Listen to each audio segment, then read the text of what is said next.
பெயர் doctor G Vijayakumar, நீரிழிவு நிபுணர், சென்னை. இப்போ இன்னைக்கு உங்களை சந்திக்கிறதுல ரொம்ப சந்தோஷமா இருக்கு. முக்கியமாக நம்ம நாட்டில் நீரிழிவு நோயுடைய நம்பர்ஸ் ரொம்ப ஜாஸ்தி ஆகிட்டே இருக்கு. இப்போதுக்கு 11 கோடி ஜனங்களுக்கு நீரிழிவு நோய் இருக்குது. அது மட்டும் இல்லாமல் ஒரு ப்ரீ டயபெட்டிஸ் என்ற ஒரு கண்டிஷன் ஒன்று இருக்குது. அது டயபெட்டிஸ் வரதுக்கு முன்னாடி இருக்கிற ஒரு சிச்சுவேஷன். எப்படின்னாக்கா இவங்கள டயபெட்டிஸ் ஆகிறதுக்கு நிறைய வாய்ப்பு இருக்குது. இது 14 கோடி ஜனங்களுக்கு இருக்குது நம்ம நாட்டில். ஸோ எடுத்து பார்த்தீங்கன்னாக்கா 24லேருந்து 25 கோடி ஜனங்களுக்கு டயபெட்டிஸ் இல்லாட்ட ப்ரீ டயபெட்டிஸ் ரெண்டு இருக்குது. ஸோ அதனால் இது இது இது ஏன் வருதுன்னு பார்த்தீங்கன்னாக்கா வெறும் ஹெரிடிட்ரி ஜீன்ஸ் என்னெல்லாமோ சொல்லிட்டு இருப்பாங்க. அந்த மாதிரி ஒன்றும் கிடையாது, இருக்கும். பட் எப்படின்னாக்கா நம்ம ஹெரிடிட்டியில் டயபெட்டிஸ் வர வேண்டிய வாய்ப்பு இருக்கும், அவ்வளோதான். தவிர ஹெரிடிட்டியில் டயபெட்டிஸ் ஃபுல்லாக வர்றதுக்கு வாய்ப்பு கிடையாது. இப்போ என்ன ஆகும்னாக்கா இந்த மாதிரி வாய்ப்பு இருக்கப்போ, தட் இஸ் சசப்டபிலிட்டின்னு சொல்லுவோம். சசப்டபிலிட்டி இப்போது சுற்றுப்புற சூழல்கள்னால நமக்கு நீரிழிவு நோய் வரும். அது சுற்றுப்புற நோய்கள் என்னன்னாக்கா முக்கியமானது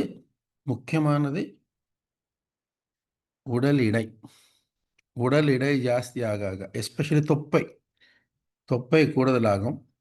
அப்புறம் நம்ம சாப்பிட்ற உணவில் மாற்றங்கள் நிறைய வந்திருக்கு. இந்த 20லேருந்து 30 வருஷத்துக்குள்ள என்ன ஃபாஸ்ட் ஃபுட் கலாச்சாரம் ஆகட்டும், அப்புறம் ஃபுட் அவைலபிலிட்டி நிறைய இருக்குது. அதனால நம்ம சாப்பிட்ற சாப்பாடு பார்த்தீங்கன்னாக்கா ரொம்ப மாற்றங்கள் இருக்குது. எஸ்பெஷலி யங்ஸ்டர்ஸ்க்கு நம்ம பாரம்பரிய சாப்பாடெல்லாம் விட்டுட்டு நம்ம மற்ற சாப்பாடு தான் போயின்னு இருக்கோம். நம்ம பாரம்பரிய சாப்பாடு பார்த்தீங்கன்னாக்கா ரொம்ப ஆரோக்கியத்துக்காக டிசைன் பண்ணி வச்சிருக்கிற சாப்பாடு. அது விட்டுறக்கூடாது நம்ம. அப்புறம் உடற்பயிற்சி ஒன்றுமே இல்லை. உடற்பயிற்சின்றது இல்லவே இல்லை. இப்போ பார்த்தீங்கன்னாக்கா முன்னாடியெல்லாம் நடந்து போவோம், சைக்கிளில் போவோம். நான் சொல்கிறது 30-40 வருஷத்துக்கு முன்னாடி. இப்போ எல்லாம் அந்த மாதிரி கிடையாது. இப்போ பார்த்தீங்கன்னாக்கா எல்லாமே இண்டஸ்ட்ரியலைசேஷன், மோட்டரைசேஷன் இருக்குது. அதனால் என்ன ஆகுதுன்னாக்கா உடல் எடை கூடும். நம்ம சாப்பிட்ற உணவு எப்படின்னாக்கா பேங்க் பேலன்ஸ் மாதிரி. நம்ம சாப்பிட்றது பேங்க் பேலன்ஸில் நிறைய காசு போடுவோம், எடுத்தால் தானே அது குறையும். இல்லாட்டி அது பெருசாகிட்டே இருக்கும். அதே மாதிரி தான் உணவு மாற்றங்கள்னால நிறைய சாப்பிட்றோம், நிறைய கேலரிஸ் எடுக்கிறோம். ஆனால் நம்ம அந்த அளவுக்கு உடற்பயிற்சி இல்லாதனால அது உடல் எடை கூடும். ஓகே, அது ஒரு காரணம். உடல் எடை கூடுறதுனால தான் இப்போ பார்த்தீங்கன்னாக்கா நம்ம நாட்டில் எஸ்பெஷலி யங்ஸ்டர்ஸ்க்கு வருஷத்துக்கு ஒரு 3 வருஷத்தில் 30-40% கூடுதலாக இருக்குது. இப்போ உடல் எடை அதில் தமிழ்நாடு, பாண்டிச்சேரி, பஞ்சாப், ஆந்திர பிரதேசம் முக்கியமானது உடல் எடை கூடுதலாக இருக்கிற சிச்சுவேஷன். ஸோ இதனால் என்னாகும், உடல் எடை கூடும். அப்புறம் நிம்மதி, மன நிம்மதி அது கூட இல்லை. ஸ்ட்ரெஸ்ன்னு சொல்லுவாங்க இல்லையா, அந்த ஸ்ட்ரெஸ்ன்றது கூட இருக்கிறதுனால டயபெட்டிஸ் ஹார்மோன்ஸ், கவுண்டர் ரெகுலேட்டர் ஹார்மோன்ஸ்ன்னு சொல்லுவாங்க, ஸ்ட்ரெஸ் ஹார்மோன்ஸ் அதெல்லாம் கூடுதலாகும். அதனாலையும் சுகர் கூடும், ரத்தத்தில் சுகர் கூடும். ஸோ இந்த எல்லா காரணத்தினாலும் வருதே தவிர இன்னொரு விஷயம் கவனிக்கணும். வெறும் டயபெட்டிஸ் மட்டும் கிடையாது. இந்த உடல் எடை கூடுதலாக இருக்கிறதுனாலையும், ஸ்ட்ரெஸ்ன்றது ஜாஸ்தியாக இருக்கிறதுனாலையும், உடல் பயிற்சி இல்லாதனாலையும், அப்புறம் ஹெரிடிட்ரியாக ஒரு சசப்டபிலிட்டி இருக்கிறதுனாலையும், இது மட்டும் டயபெட்டிஸ் மட்டும் இல்லாமல் இதோட சேர்த்து இது மெட்டபாலிக் சிண்ட்ரோம்னு சொல்லுவோம். இந்த உடல் உடல் எடை கூடுதலானதுனால, எஸ்பெஷலி தொப்பை கூடுதலானதுனால, பெல்ட் சைஸ் கூடுதலானதுனால மெட்டபாலிக் சிண்ட்ரோம்ன்றது ஒன்று வரும். அந்த மெட்டபாலிக் சிண்ட்ரோம் என்னென்ன, இது சர்க்கரை அளவு கூடும், அப்புறம் இரத்த கொதிப்பு, பிளட் ப்ரெஷர் கூடும், அப்புறம் கொழுப்பு சத்து, கொலஸ்ட்ரால்ஸ்ன்னு சொல்லுவோம், இதெல்லாம் கூட கூடும். நம்ம எதுக்கு இது சொல்கிறோம்? அந்த ஹைப்பர் டென்ஷன் அண்ட் இது இந்த பிபியும் கொலஸ்ட்ராலும் ஏன் கூடும், எதனால் பேசுகிறோம்னாக்கா கிட்டத்தட்ட 70% டயபெட்டிஸ் இருக்கிறவங்களுக்கு பிளட் ப்ரெஷர் கூட கூடுதாக இருக்கும். That is number one. அதே மாதிரி 60% 70% ஜனங்களுக்கு இந்த சுகர் இருக்கிறவங்களுக்கு இந்த கொழுப்பு சத்தும் கூடும். புரிஞ்சுதுங்களா?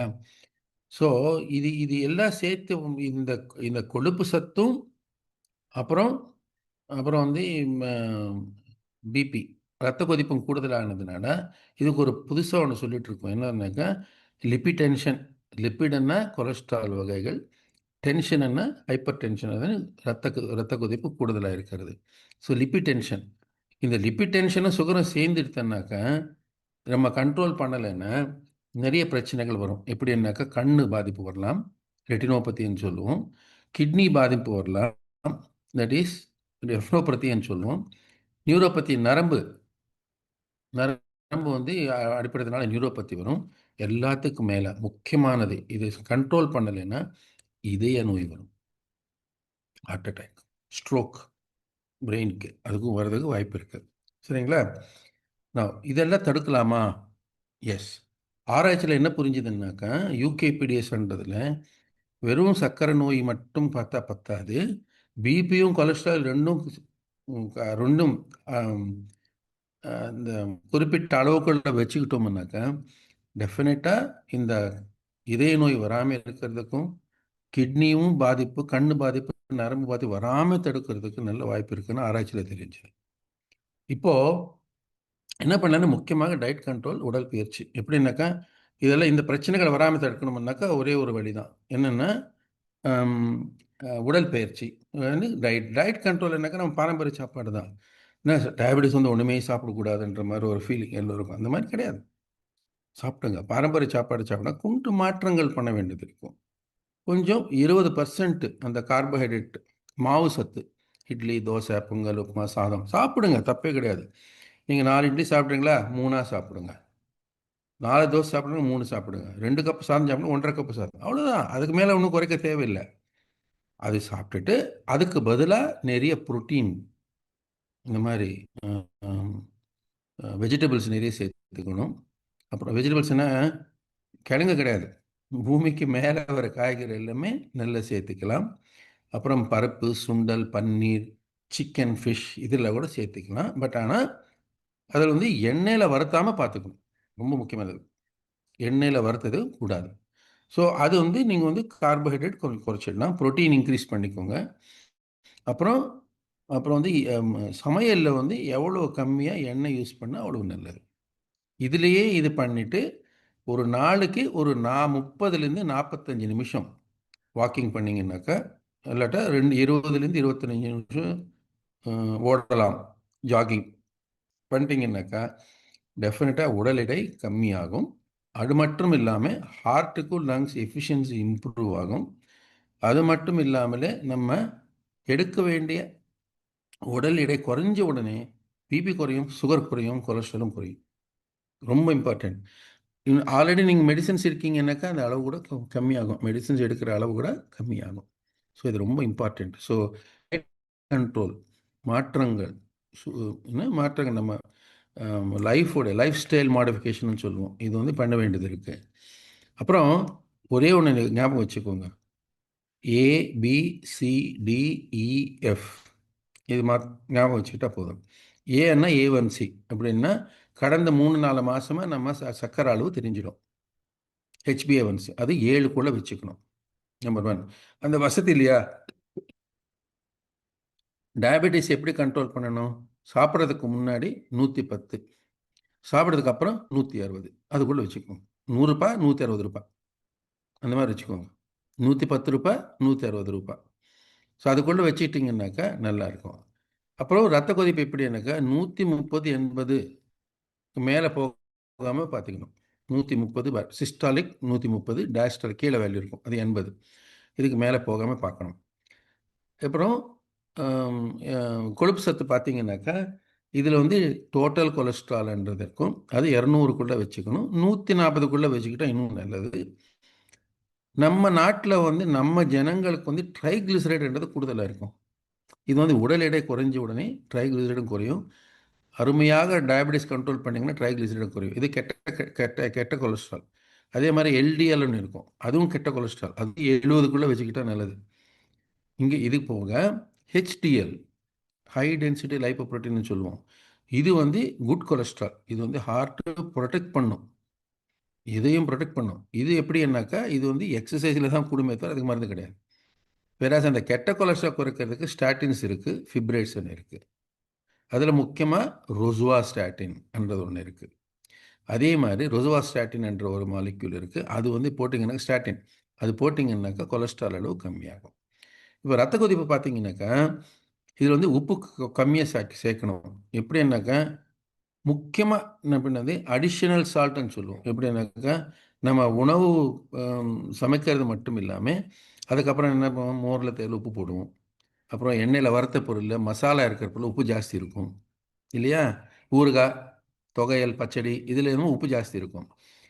ப்ரிசர்வ் பண்ணுற எல்லா பொருளும், ப்ரிசர்வேஷன் பண்ணுற எல்லா ஃபுட் ஐட்டம்ஸ்லேயும் உங்களுக்கு வந்து உப்பு ஜாஸ்தியாக இருக்கும். அது பார்த்துக்கோங்க. அப்பளம், வடம் இதெல்லாம் உப்பு நிறைய இருக்கும். அதெல்லாம் கட் பண்ணிவிடுங்க. சரியா?